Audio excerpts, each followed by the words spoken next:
Hi everyone, John here. Welcome along to another video. Today I thought we'd have a look at how to play a slow 12-bar blues with some little walk-ups and some chord substitutions which can make things sound a little bit more interesting. So I'll just play it through for you so you can hear how it goes, and then I'll teach it to you. Right.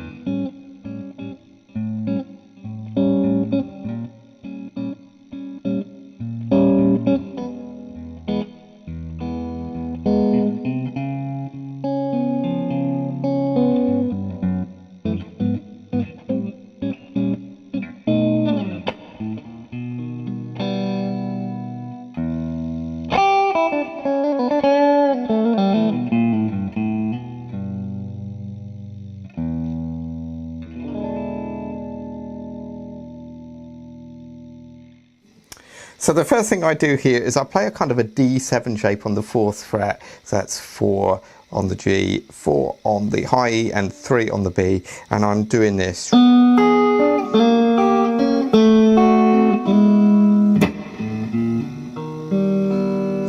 right, now what this is, I'm playing the 4 on the G, 4 on the E, back to the B string, same as you move down.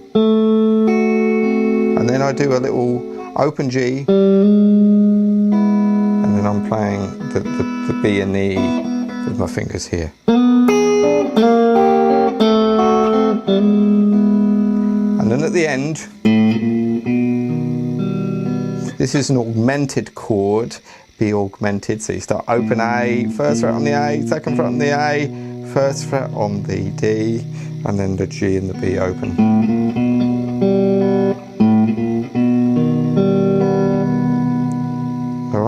Then you're into the blues. So this is a 12-bar blues, but we're going to start like this. So I'm just bending that 3 here on the low E. And I'm hitting both those strings. I'm going 4 on the 8 up to the 5. Okay, now normally on the 12-bar blues you have 4 on E, but I'm going to do a quick change to an A. So I'm going to play that little bend again, 3 on the low E. All right, now I'm doing the same thing here on the A, open A string and the D. All right, so.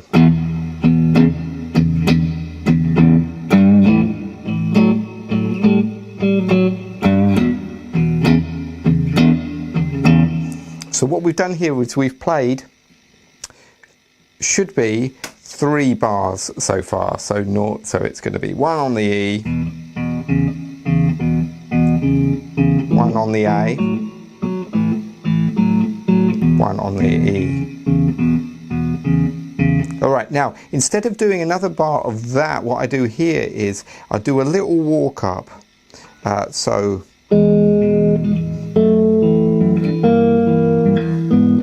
Which is quite good instead of just. So this is an E chord. Alright, now what I do is I change my fingers a little bit. I put my first finger on that 2nd fret of the D, my second finger on the 2nd fret of the E, and then my 3rd finger on that 2nd fret of the G. And I'm playing kind of the G and the E together, then the D string.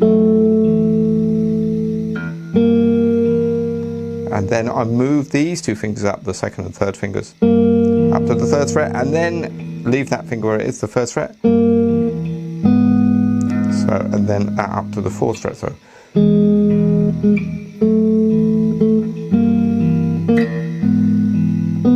All right. So that covers the first 4 bars of the blues.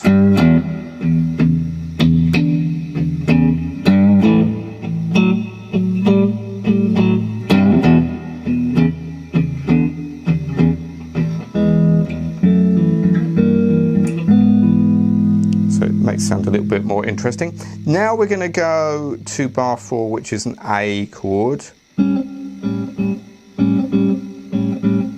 It's an A7 chord really, so I'm just playing 5 here, a little chord, 5 on the low E, 5 on the D, 6 here on the G, 2 and 3 and 4, and this is a diminished chord.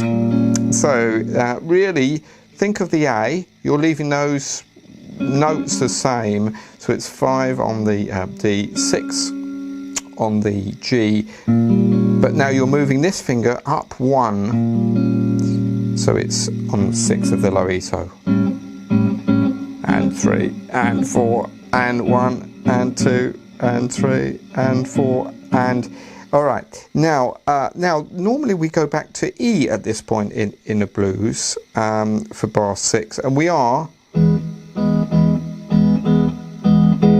So I'm doing that. You know, you could. For bar 7, I'm going to go this chord. This is slightly unusual. So this is a C sharp 7 chord. All right.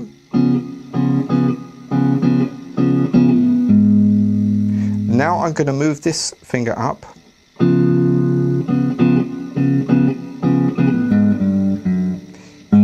And I'm going to do a little walk down to an F sharp chord, all right?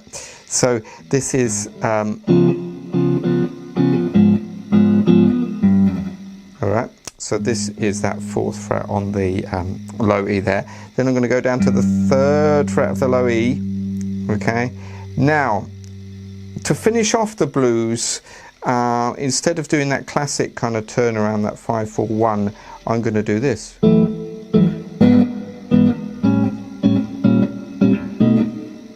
So what this is an F sharp minor chord, 2 on the low E, 2 on the D, 2 on the G.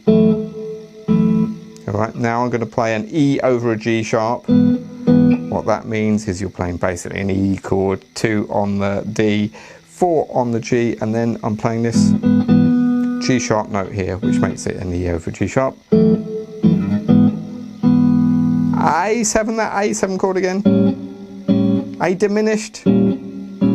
And then B. And then back to that bit again, so and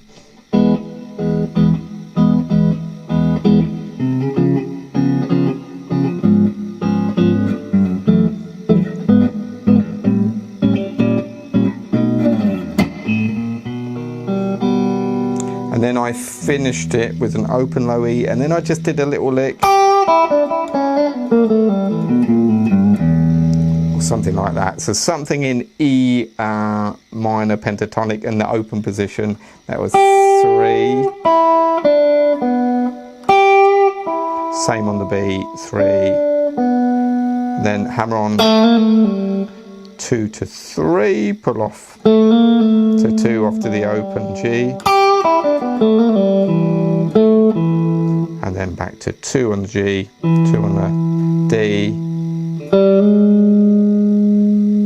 Hammer on from open G to that 1st fret. And then you could hit the B and the E. I think I played something different on the recording, but that's something similar. So there we go. Hope you enjoyed that. A little thing you can do with the blues is try and mix it up a bit. You know, if you're playing,